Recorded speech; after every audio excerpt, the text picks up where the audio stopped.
Assalamualaikum warahmatullahi wabarakatuh. Sebelumnya perkenalkan kami dari kelompok 5 yang beranggotakan Nur Habibah, Ilfi Nurhidayah, dan Suhabur Rahman. Pada pertemuan kali ini akan membahas mengenai materi yaitu strategi peningkatan kemampuan berpikir atau SPKB.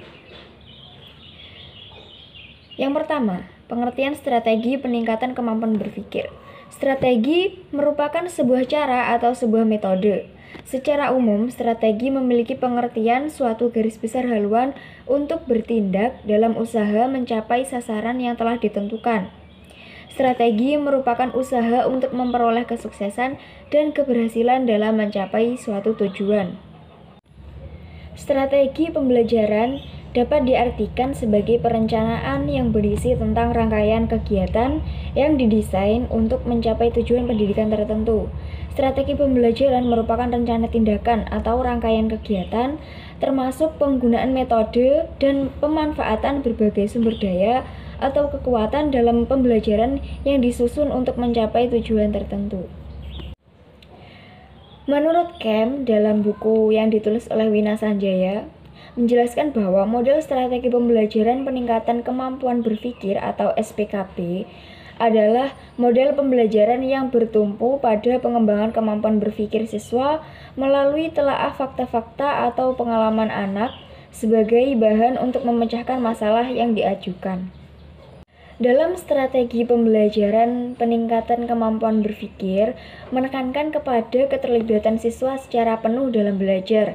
Hal ini sesuai dengan hakikat SPKB yang tidak mengharapkan siswa sebagai objek belajar yang hanya duduk, mendengarkan penjelasan guru kemudian mencatat untuk dihafalkan. Cara yang demikian bukan saja tidak sesuai dengan hakikat belajar sebagai usaha memperoleh pengalaman, namun juga dapat menghilangkan gairah dan motivasi belajar yang dimiliki oleh siswa. Poin selanjutnya yaitu karakteristik strategi peningkatan kemampuan berpikir. Dalam SPKB ini ada 3 karakteristik utama, yaitu yang pertama, proses pembelajaran melalui SPKB menekankan kepada proses mental peserta didik secara maksimal. Jadi, dalam strategi pembelajaran SPKB ini, bukanlah strategi pembelajaran yang hanya menuntut peserta didik sekedar mendengar, mencatat, kemudian menghafal penjelasan yang dijelaskan oleh seorang guru, tetapi menghendaki aktivitas peserta didik dalam proses berpikirnya. Kemudian yang kedua, SPKB dibangun dalam nuansa dialogis dan proses tanya-jawab. Proses tanya-jawab ini akan membangkitkan aktivitas peserta didik sehingga mereka menjadi aktif, tidak hanya pasif menerima pengetahuan yang disampaikan oleh gurunya. Kemudian yang ketiga, masih sama, SPKB dibangun dalam nuansa dialogis dan proses tanya-jawab. Nah, SPKB adalah strategi pembelajaran yang menyadarkan kepada dua sisi yang sama pentingnya, yaitu sisi proses dan hasil belajar. Proses belajar diarahkan untuk meningkatkan kemampuan berpikir, sedangkan sisi hasil belajarnya diarahkan untuk mengkonstruksi pengetahuan dan penguasaan materi pembelajaran yang baru. Poin selanjutnya yaitu landasan filosofis dan psikologis SPKB. Pada landasan filosofis ada 3 aliran, yaitu yang pertama, aliran rasionalisme yang mengatakan bahwa pengetahuan menunjuk kepada objek dan kebenaran itu merupakan akibat dari deduksi logis atau mengambil keputusan yang khusus berdasarkan kepada kaidah yang umum secara rasional. Kemudian aliran yang kedua yaitu aliran empirisme yang mengatakan bahwa pengetahuan berdasarkan kepada pengalaman dalam memahami objek. Aliran ini memandang bahwa semua kenyataan itu diketahui melalui indera dan kriteria kebenaran itu adalah kesesuaian dengan pengalaman. Kemudian yang ketiga yaitu aliran konstruktivisme mengatakan bahwa pengetahuan itu bukan hanya terbentuk dari objek semata tetapi juga dari kemampuan individu sebagai subjek dalam menangkap setiap objek yang diamati. Kemudian yang kedua yaitu landasan psikologis. Belajar merupakan peristiwa mental, bukan peristiwa behavioral. Sebagai gerakan mental, perilaku manusia tidak hanya gerakan fisik saja, tetapi juga yang lebih penting adalah adanya faktor pendorong yang menggerakkan fisik itu, yaitu kebutuhan. Dalam perspektif psikologis kognitif, Belajar adalah proses aktif individu dalam membangun pengetahuan dan pencapaian tujuan. Proses belajar tidak bergantung kepada pengaruh dari luar, tetapi sangat tergantung kepada individunya sendiri atau individu yang belajar. Dengan demikian, tingkah laku manusia merupakan ekspresi yang dapat diamati sebagai akibat dari eksistensi internal yang pada hakikatnya bersifat pribadi. Poin yang selanjutnya yaitu prinsip-prinsip dasar pertimbangan pemilihan SPKB. Ada berbagai pertimbangan yang harus diperhatikan dalam memilih strategi pembelajaran yang akan dilakukan. Di antaranya pertimbangan tersebut yang berhubungan dengan satu, tujuan yang ingin dicapai, kemudian yang kedua, bahan atau materi pembelajaran, dan yang ketiga yaitu siswa. Pada poin yang pertama yaitu tujuan yang ingin dicapai, pertanyaan-pertanyaan yang dapat diajukan berkaitan dengan tujuan yang ingin dicapai. Di antaranya, apakah tujuan pembelajaran yang ingin dicapai berkenaan dengan aspek kognitif, afektif, atau psikomotor? Kemudian, bahan atau materi pembelajaran. Pertanyaan-pertanyaan yang dapat diajukan berkaitan dengan bahan atau materi pembelajaran, di antaranya apakah materi itu berupa fakta, konsep, hukum, atau teori hukum. Kemudian, siswa. Pertanyaan-pertanyaan yang dapat diajukan berkaitan dengan siswa, di antaranya apakah strategi pembelajaran sesuai dengan tingkat kematangan siswa, apakah strategi pembelajaran itu sesuai dengan minat dan bakat serta kondisi siswa, kemudian apakah strategi pembelajaran itu sesuai dengan gaya bahasa belajar oleh siswa. Penjelasan yang selanjutnya akan dilanjutkan oleh teman saya yaitu Ilvi Nur Hidayah. Baik, di sini saya akan menjelaskan langkah-langkah pelaksanaan strategi pembelajaran peningkatan kemampuan berpikir. Dalam strategi pembelajaran peningkatan kemampuan berpikir, terdapat beberapa tahapan atau langkah-langkah. Di sini ada 6 tahap dalam SPPKB. Yang pertama, tahap orientasi. Dalam tahap ini, guru harus mengondisikan siswa pada posisi siap untuk melakukan pembelajaran dan menerima pembelajaran. Model pembelajaran yang dikembangkan guru harus mampu meningkatkan semangat dan menumbuhkan minat belajar siswa. Yang kedua, tahap pelacakan. Dalam tahap ini, guru harus mampu untuk memahami pengalaman dan kemampuan dasar siswa sesuai dengan tema atau pokok persoalan yang akan dibicarakan. Melalui tahap ini, guru mengembangkan dialog dan tanya jawab untuk mengungkapkan pengalaman apa saja yang telah dimiliki siswa yang dianggap relevan dengan tema yang akan dikaji. Yang ketiga, tahap konfrontasi. Tahap konfrontasi merupakan tahapan penyajian persoalan yang harus dipecahkan sesuai dengan tingkat kemampuan dan pengalaman siswa. Dalam tahap ini, guru harus mampu menciptakan pemahaman masalah yang akan mendorong siswa untuk dapat berpikir, maka keberhasilan tahap pembelajaran selanjutnya akan ditentukan oleh tahap ini. Yang keempat, tahap inquiry. Tahap ini merupakan tahap penting dalam SPPKB. Dalam tahap ini, siswa akan belajar berpikir yang sesungguhnya. Melalui tahap inquiry, siswa diajak untuk dapat mengembangkan gagasannya dan memecahkan persoalan yang akan dihadapi. Yang kelima, tahap akomodasi. Tahap akomodasi merupakan tahap pembentukan pengetahuan baru melalui proses penyimpulan. Dalam tahap ini, siswa dituntut untuk menentukan kata-kata kunci sesuai dengan topik atau tema pembelajaran. Dan yang terakhir yaitu tahap transfer. Tahap ini merupakan tahap penyajian masalah baru yang sepadan dengan masalah yang disajikan. Tahap ini bertujuan agar siswa mampu mentransfer kemampuan berpikir setiap siswa untuk memecahkan masalah-masalah baru. Dalam tahap ini, guru dapat memberikan tugas yang sesuai dengan topik pembahasan. Dari beberapa tahapan di atas, maka ada hal-hal yang harus diperhatikan agar SPPKB dapat berhasil dengan sempurna.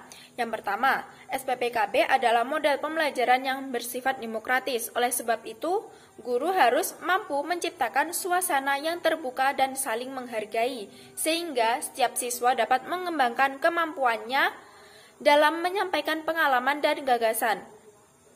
Yang kedua, SPPKB dibangun dalam suasana tanya jawab. Oleh sebab itu, guru dituntut untuk dapat mengembangkan kemampuan bertanya, misalnya kemampuan bertanya untuk melacak, memancing, bertanya deduktif, induktif, dan mengembangkan pertanyaan terbuka dan tertutup.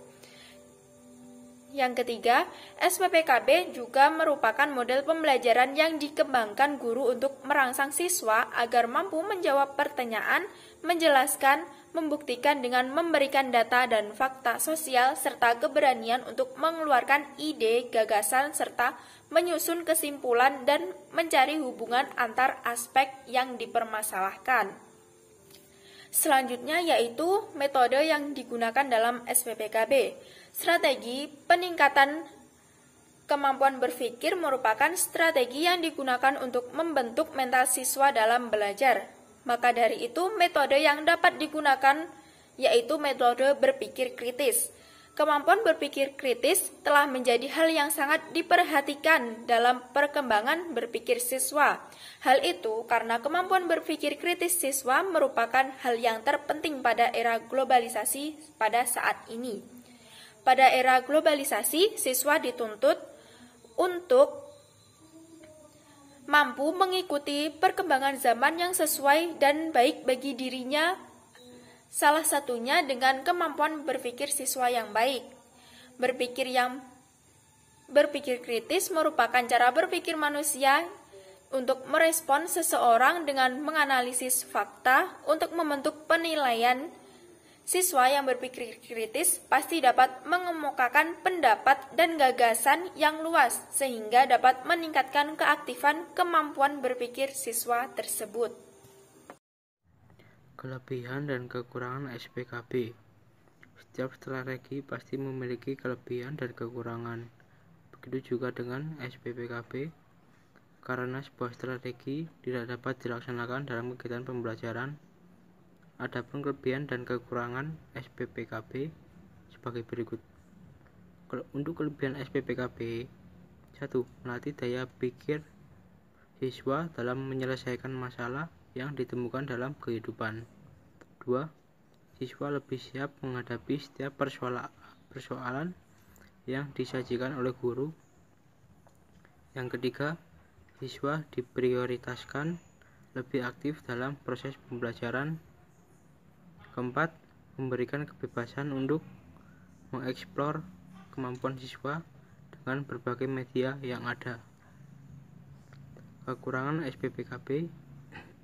Yang pertama, SPPKB yang membutuhkan waktu yang relatif banyak, sehingga waktu pelajaran singkat maka tidak akan bisa berjalan dengan lancar. Yang kedua, siswa yang memiliki kemampuan berpikir rendah akan kesulitan untuk mengikuti pelajaran. Yang ketiga, guru atau siswa yang tidak memiliki kesiapan akan SPPKB akan membuat proses pembelajaran tidak dapat dilaksanakan sebagaimana seharusnya. Yang keempat, SPPKB hanya dapat diterapkan dengan baik pada sekolah yang sesuai dengan karakteristik SPPKB itu sendiri. Contoh penerapan SPPKB dalam pembelajaran biologi. Metode yang digunakan dalam strategi pembelajaran peningkatan kemampuan berpikir atau yang disingkat SPPKB. Rancangan penelitian dapat diartikan sebagai strategi mengatur latar belakang penelitian agar penelitian memperoleh data yang tepat sesuai dengan karakter, variabel, dan tujuan penelitian. Maka terkait strategi pembelajaran peningkatan kemampuan berpikir atau yang disebut SPPKB, dalam proses belajar harus mengkaji pengaruh antara variabel bebas dan terkait. Dalam strategi pembelajaran kemampuan berpikir dapat digunakan beberapa metode, di antaranya adalah 1. Eksperimen. Eksperimen mengajarkan yang dilakukan seorang guru di mana peserta didik melakukan suatu percobaan tentang suatu hal, mengamati prosesnya, menuliskan hasil percobaan, kemudian disampaikan di depan kelas yang akan dievaluasi oleh guru dengan eksperimen bertujuan agar seorang siswa didik mampu mencari dan menemukan sendiri jawaban dari berbagai persoalan yang dihadapi dengan mengadakan percobaan sendiri. Yang kedua, penemuan atau discovery. Penemuan adalah terjemahan dari discovery. Menurut Sun, discovery adalah proses mental di mana siswa mampu mengasimilasi suatu konsep atau prinsip yang dimaksud dengan proses mental tersebut.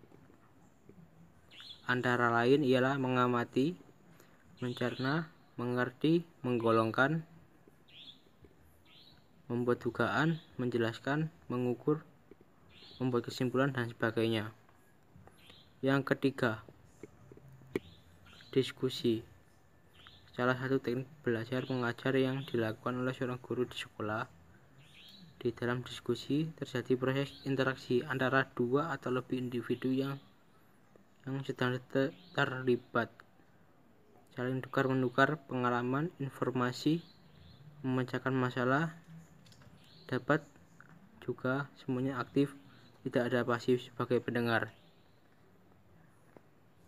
Sekian presentasi dari kelompok 5 tentang model strategi pembelajaran peningkatan kemampuan berpikir. Assalamualaikum warahmatullahi wabarakatuh.